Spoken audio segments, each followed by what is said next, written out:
Hey there, it's Jay again with Coast to Coast Diesel Enthusiast, checking in with you. Got another progress report. Just doing what I can do a little at the time. Again, I'm going to kind of explain the same thing again in case you guys missed it or haven't seen the first one. On the end ports here, on these 7.3 heads, the intakes on the end are different than the intakes. We'll get to this here in a second. Can't really see it without the flashlight because that thing burn the shit out of you. But right here, that the ends have that concave to it. You know, you kind of see it right there. That there's some shape to it versus a straight up and down. But anyway, I'm staying with that factory height, the groove. I'm gonna go ahead and just call that a groove. But it's got a scoop here and a scoop there. That's what I'm highlighting when I'm doing the port and polishing. That's what I'm highlighting. I'm not quite polishing it yet, but probably get to it sometime soon. But I found it's a little better to just go ahead and get the phone a little closer to the port. That way the light doesn't blind the crap out of it, and the phone will kind of focus a little bit. Even though it's you see some imperfections with the shadow. When I run my finger across that, man, it feels smooth like glass. I mean, it's just kind of crazy. I think it's just the reflective properties of what the light does and the shadows and all that, because that's a lot of shape going on in there. But real quick, I don't want to spend too much time on it, but I want to explain how things work and why I'm doing what I'm doing. The air comes through this port right here, and it starts to pick up.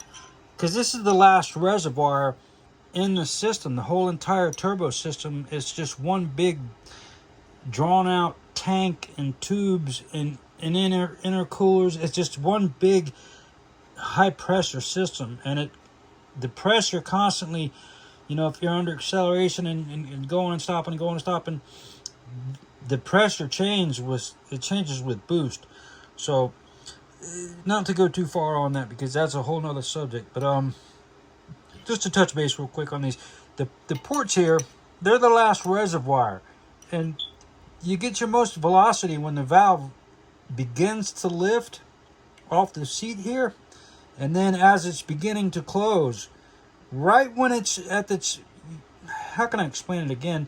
It's kind of like a sliding glass door in a room at a beach, in the hotel and all that, and you close the door, and then you only have a little bit of, then it's so, the velocity is so much that it'll blow your hat off. Then you open the door and you get a whole lot more air, but it doesn't feel like there's a blast of air coming through. But then when you close the door again, that's when it feels like the breeze coming off the ocean's going like 100 miles an hour. So that's kind of gives you an idea of what velocity does.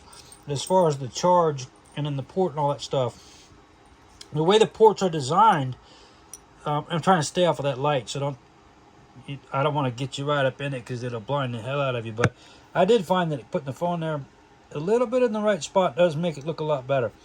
But the air's coming in, and it has nothing better to do, but it follows that shape. Well, when the valves, because this happens like so fast you can't even really think about it. It's literally when the valve's not doing anything and it's shut, all it's doing is taking the time to recoup for the next cycle. So it's the air, whatever it's doing in there, flowing, coming to a stop, pressurizing, it doesn't matter what it's doing in the port until that valve opens. Once that valve opens, then it allows things to move from being a compressed air into becoming movement and forming energy. So when it's coming off through the runners here, it's coming into that port, and it's kind of self-evident. You know, it follows the scoops there, one there. That ridge right there, the groove, that's pretty much directing it and kind of commanding it to stay in a cylindrical shape. Well, the valve starts to lift, and you got your injector right here, and the way this port's designed, the highest part of this, the highest velocity comes out of this part right here, right exactly by where it's not by mistake either, it's exactly by design. I mean, you're going to get air all the way across the valve, but the most of it, they know it's going to be released exactly in that direction. And if you look at the piston, they're called in-bowl pistons. It's pretty badass because when the piston's at top dead center, it's covering, like an inch or so around the whole thing there. The valves are tucked in there and all that stuff. The combustion chamber is really only, it's very small. You've seen the top of a piston. If you haven't, for the 7.3s, I'd suggest looking at them. They're pretty unique looking. But anyway, I don't want to go off on 10 different subjects here because I could get to rambling, especially when I'm tired. I just want to sit down. But I had another couple hours today to go back in there and nibble away at these things here and get them as good as I can for now. I could keep going, and I probably will just do a little bit more as the days go by. Man, it's Thursday, man. I spent my whole weekend, did a few things Monday, came home Tuesday, came home Wednesday, came home Thursday. I'm tired. I mean, I've been at it and just going. And I'm realizing it's like, holy cow, the weekend's going to basically be here tomorrow, and I'm so whooped. It won't even feel like a weekend to me. But anyway, when the air comes in here, the valve starts to lift up. That's when you're getting the most velocity to blast across the injection. When the pulse width dumps the fuel into the combustion chamber, as the piston's basically coming, it's moving this direction because I got the head upside down, but it's going towards bottom dead center, allowing the cylinder to fill up the combustion chamber. So that when the valve starts to lift, that's when you get your highest velocity. That's what's ripping across the atomization there, or causing the atomization from the injector. And then as the cam pushes the valve up to the highest point for the duration that the cam is instructing it to stay open, when that valve's open all the way, that's like the sliding glass door effect being all the way. You're getting more air into the combustion chamber, but it's not flowing as fast as when it opens and when it closes. That's when you're getting your speed, when it's opening and closing.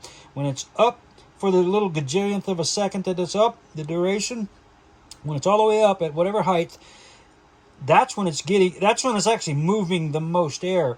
But the blast, that velocity blast, that initially happens when the valve's lifting off the seat and being closed back onto the seat. I'm going to go ahead and just show you another couple ports here while I'm at it. But I don't want to go too long on these videos. They take forever to load up. Let's just give you an idea. I've just been going at it and trying to stay busy. Doing this by hand, I'm not a CNC machine, man. I do it by hand, and I do it with a drill. The drill makes so much more sense to me because I can put more force on the drill. And let me show you something. When I'm doing this, when I have gloves on, but the drill's holding this, so it's basically, I got this much length going on. So I choke up on the drill bit right here, and the port bit, and I can get down in there and control this thing like a pencil. Man, I can get there and do everything I need to do, and I have a throttle on the drill, and it makes so much more sense to me with the drill because I'm not relying on the centrifugal inertia and all of that with the compressor and the die grinders. I get that. I guess if you want to dig and dig and dig at a high speed and not have absolute control, that's probably for somebody else. But for me, the drill, I can work that like I can work a pencil, man. And the different types of bits. The other two, I mean, I got a set of them. I got actually like 3 or 4 different sets. But that's one of the smaller ones. That's actually, this is kind of one of the medium ones. And I got the larger one. There's another one on the drill over there. This is kind of like, they all serve their purpose. Every tip of the bits have their purpose. But as far as this joker here, man, that's the one as far as the detail, getting down into just the crevices and the really tight stuff. This thing it might be small, but the thing's an animal, man. But just giving you a look at the ports again. And I don't want to explain 6 times how they work. I'm pretty sure you guys get the concept. But just a quick progress report again. And I don't want to blind the heck out of you because it doesn't take much. With this light. But just getting at it, man. There's still, I got to clean these out. I don't know if you can see, but I use an old toothbrush and push all the particles that come out of this. I push them out of the way. That way I can see what I'm doing because it doesn't take much. I mean, literally, it doesn't take much at all. Next thing you know, the big old thing of dust in the bottom there. It's like it's metal dust and all that. But here's the end ports there. Again, there's that concave I was telling you about on the wall there, and I'm sticking with the factory height on the groove. I'm leaving that alone, but I am working on the scoops. I'm getting the scoops there.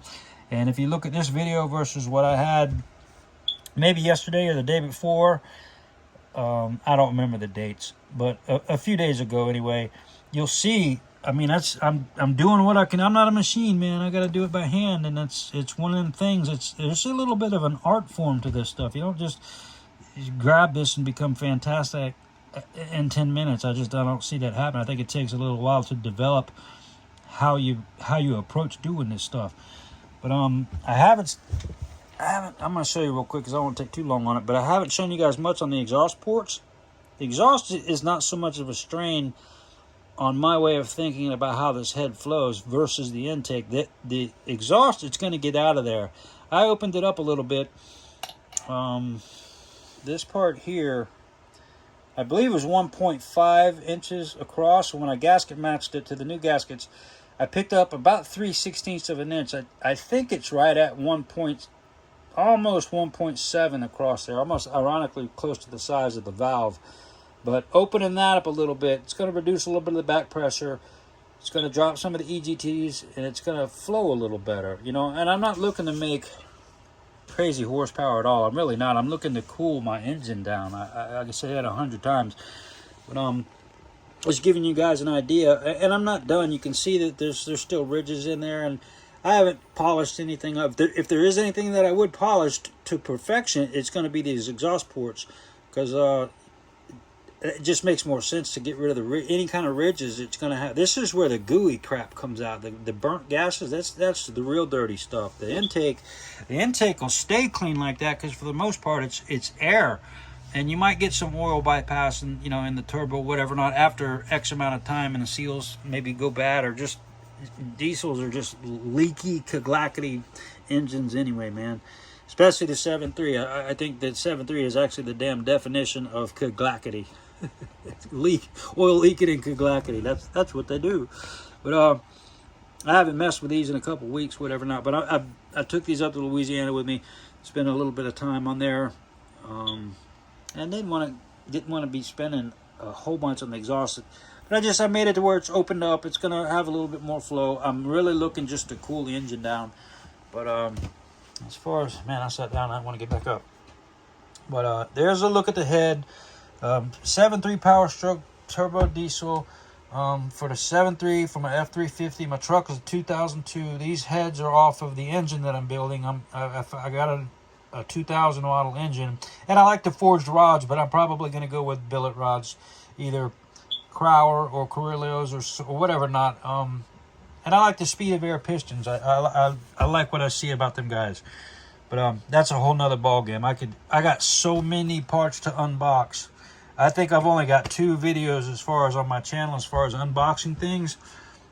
I don't know how, man, good grief, it is a long list of almost everything you can buy that bolts on or plugs in. The unboxing stuff, and I need to kind of spend some time on that actually. That's a whole nother ball game.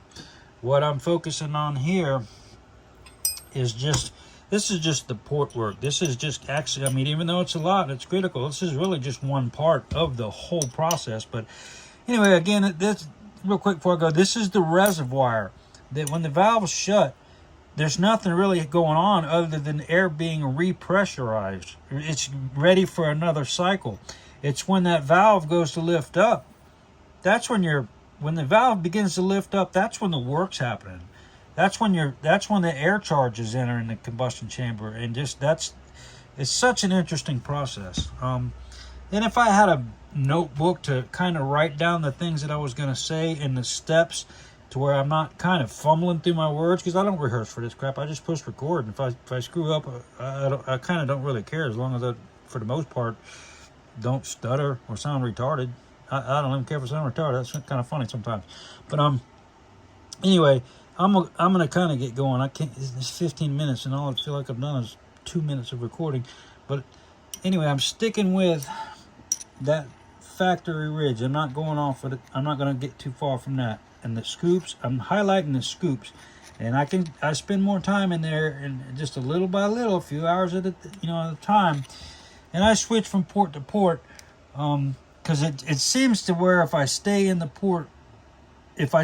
one port too long, it's harder to get a consistency across all 4 intakes. And I'm very well aware of that concave for the outer ports, the intake ports. It's on the outside of the head there. But anyway, man, I'm so tired I can't hardly talk. I'm gonna go ahead and try to get this video uploaded. It takes a while. I don't got the best signal out here in Alabama. I'm out here by the Fort Benning and all that stuff. But doing what I got to do, just knocking out. Figured I'd give you guys an update again. I got to think of a title, and I put 7.3 Powerstroke Turbo Diesel. I put that in there, and I tried to throw the word port in there because I'm pretty sure in the search engine that makes it easier for anybody looking for anything like port work or anything to do with a 7.3. That's kind of really what snags the attention, because a lot of people don't even, they probably didn't even understand that these motors have helical ports versus conventional ports. And I'm trying to not be information overload, because that shit gets boring. But I do like explaining some things, and I probably should write some of the stuff down. That way I'm not really fumbling, because I don't rehearse for this crap. I get done doing what I'm doing for the day, and I say, man, I'm tired, I've had enough. And then I grab my phone and say, well, record what you did, and try to not fumble through your words. That's about as caveman as I can get, man. But I'm gonna get going though. I'm tired. Just give you another look here. Just a big heavy beast of a head, man. I really do think this thing still weighs about 100, I think it's 110 pounds with the valves and the springs. So I don't want to lift it if I don't have to. I mean, I can. It's heavy. It feels like I'm doing a workout. I'm okay with that, but if I don't got to move that damn head, it's staying there till I do. Because there's with the little meniscus, just meticulous crap over and over and over. It's time consuming. But just moving along, a progress report. Next thing you know, the video's freaking 18 minutes long. It'll take till tomorrow morning to load it, but I'm going to let you guys go. Again, Jay with Coast to Coast Diesel Enthusiasts here. The heads for a F350 out of a 2000 engine, off a 2000 engine. Powerstroke, 7.3 Powerstroke Turbo Diesel. Important. I'll get around to the polishing part later, but still getting closer to being a finished product as far as I'm concerned. I got to get them flowed and all that stuff once I get to the machine shop, but I'm just working on what I think is going to be the most beneficial effect for what I'm looking for, and that's to cool my engine down by getting more air in there. Anyway, that's my hypothesis, man. So off I go. Another day, another few hours, just chipping away at a pretty decent sized project there. A little more than most people probably would jump into, but maybe some people would eat this up, But anyway, there's my deal there. I gave you a glimpse at the exhaust ports, and I don't want to just move the flash like 58 times. It don't make no damn sense. But said what I needed to say. Gave you an idea what's going on with this. If you got any questions, leave it in the comments and whatever not. I'll try to get to them when I can. Thanks for hanging in there with me, man. Thanks for the, if you thumbs up, whatever not, that's cool. I'm not a scientist. I don't do all this rehearsal crap, man. I just play guitar and every now and then I grab my drill and beat up on this thing here, man. But just giving you guys an update. Here's what we got going on. But it's a little after 7, so I'm gonna get going. I'm gonna get the upload going. I got to think of a title this now, but again, anything 7.3 helical port intake port polish. What I'll think of something to where it kind of grabs the search engine or whatever the hell that's called. So that's kind of what I'm sticking to. But anyway, I'm gonna let you go. Y'all guys have a good day. Be safe. If you focus on something, man, you can do it. You can do it. it's possible. Just have faith in yourself and do some research and be patient. You know, not be for everybody, but there's a lot of people out there that will get just more and more involved in it. The more you learn about the process of this kind of stuff, it just draws you in. I mean, I play guitar and I like the hell out of guitar. I've been doing that for 30 something years. It's another level of attraction to how these things work. It's pretty awesome, man. Enough to make me say, hey, create a channel to try to, you know, help some other people out if they know nothing about this stuff. At least get them going in the right direction. Give them a sense of faith. Give them a look at what's going on, a little explanation, you know, because there's guys that work at the machine shop, there's dragsters, and this is just for a damn heavy ass 8,000 pound dually that's made to pull heavy stuff, and I just want to cool my engine down. I want to get a little more air across the heads and all that. But anyway, man, y'all see what you see. Just another day of progress, you know, another day of progress. It's a big project, but I'm knocking it out little by little. But I'll let you go. Enjoy the blast of sunlight there with the crazy ass light there. But it's pretty cool, man. The phone will focus as I get up in there. It gives you a little bit better of an idea. Once it actually focuses, you kind of see it's pretty damn good work, man. That drill is really the way to go with me. As far as I would, the air might be good for some people, but the drill, it just has that low end torque and it's so controllable. Like I said, man, I can work this thing like a pencil. I can get right down there with it and have all the leverage I need and just go right around everything I need to. It's really working out good. Just time consuming. This ain't gonna happen in 10 minutes. But I'm out of here, man. That's a 22-minute video. I'm gonna sit down. I should probably make some crazy hour or an hour and a half video going through the entire process of what exactly is going on and the airspeed and the charge and the in-bowl pit. I mean, there's so much to talk about to kind of make it all make sense of the little bit of overlap. And I mean, there's so much to goes into this, and it's interesting. Some people would pay attention to it, and some people would eat it up. I think it's interesting as hell. Enough to be sitting here beating on these things all damn day when I got my chance to sit in front of it and have the radio going. You either are or you aren't. I don't know if there's an in between, but anyway, man, I'm tired. I say that at the end of every video because I'm tired. By the time I'm ready to pick up my phone, it's because I'm tired of holding the drill. The drill feels like it weighs 50 pounds. But I think it's a fantastic way to get in there and to have a real throttle control on doing some pretty precise work. I think it's a real good combination. But off I go, man. That's enough. There's my dog right there, man.